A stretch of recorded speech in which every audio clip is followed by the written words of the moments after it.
Hi folks, this is Jim at your Jiffy Customer Support Network.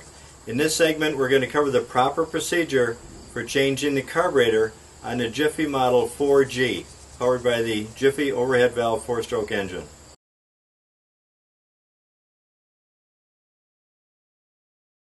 The first step we're going to take in changing the carburetor on the Jiffy Model 4G unit is to make sure that there's no fuel left in the fuel tank or in the fuel lines. We want to make sure we get all of that out so we don't have any fuel spillage during the process of this change out of the carburetor. The next thing we want to do is remove the throttle lever from the control handle. We'll use a medium-sized Phillips screwdriver and just back out the retention screw that holds that handle in place. Get that off. We'll move the handle out of the way.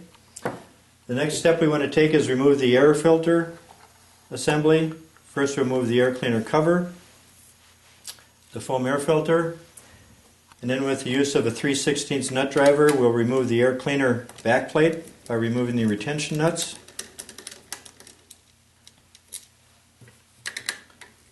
Get the next one off here. Want to make sure we set these aside because we will use these to remount everything. Then the air cleaner backplate clip, and then we'll slide the air cleaner backplate off. There's a breather attached to the cylinder in the back of the air cleaner backplate. We'll just let that hang down to the side here.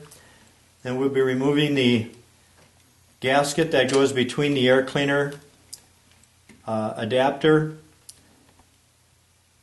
and the backplate. And we'll remove the adapter. Set that aside. And we'll slide the carburetor off. And the next thing we're going to wind up doing is remove the fuel lines, but before we do that, to make sure we get the fuel lines back in the proper location, we're going to mark the outside fuel line in the casting to make sure that that fuel line goes back in the right location. And I'll go ahead and remove the fuel lines using a bladed screwdriver.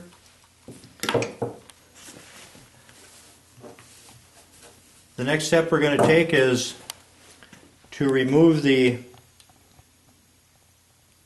air cleaner, the throttle cable from the throttle control on the carburetor. Now we'll remove from the throttle from the throttle bracket that's on the side of the carburetor by loosening the jam nut. Screw that off, and then we'll just remove the control from the carburetor. The first step we're going to take in assembling the new carburetor is to attach the throttle cable to the bracket on the side of the carburetor. We just thread that into the bracket, and when we see one thread at the end of the throttle cable come through, that's as far as we want to go, and we're going to go ahead and tighten that jam nut up because that's the proper location for that. Go ahead and tighten this up.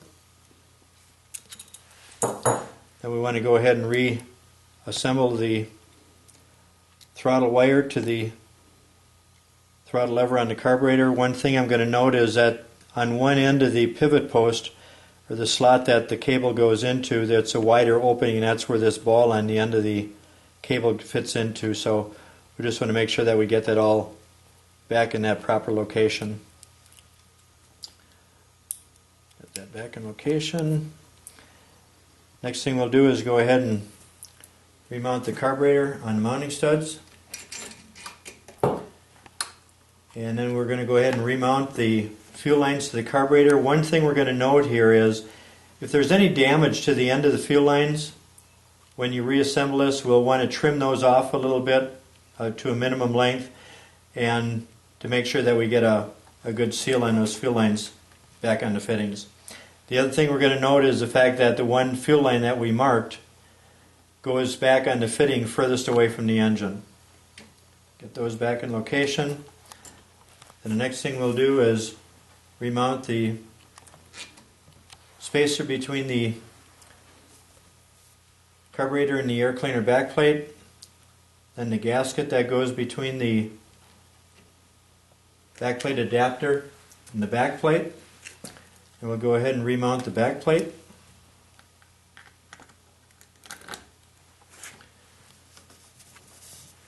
And the retention clip.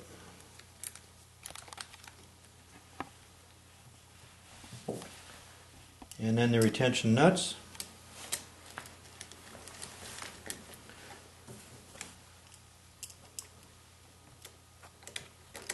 Get the second one on here and tighten those up nice and snug. And we want to reassemble the air filter foam element and the air cleaner cover. And then finally we'll go ahead and remount the throttle control to the control handle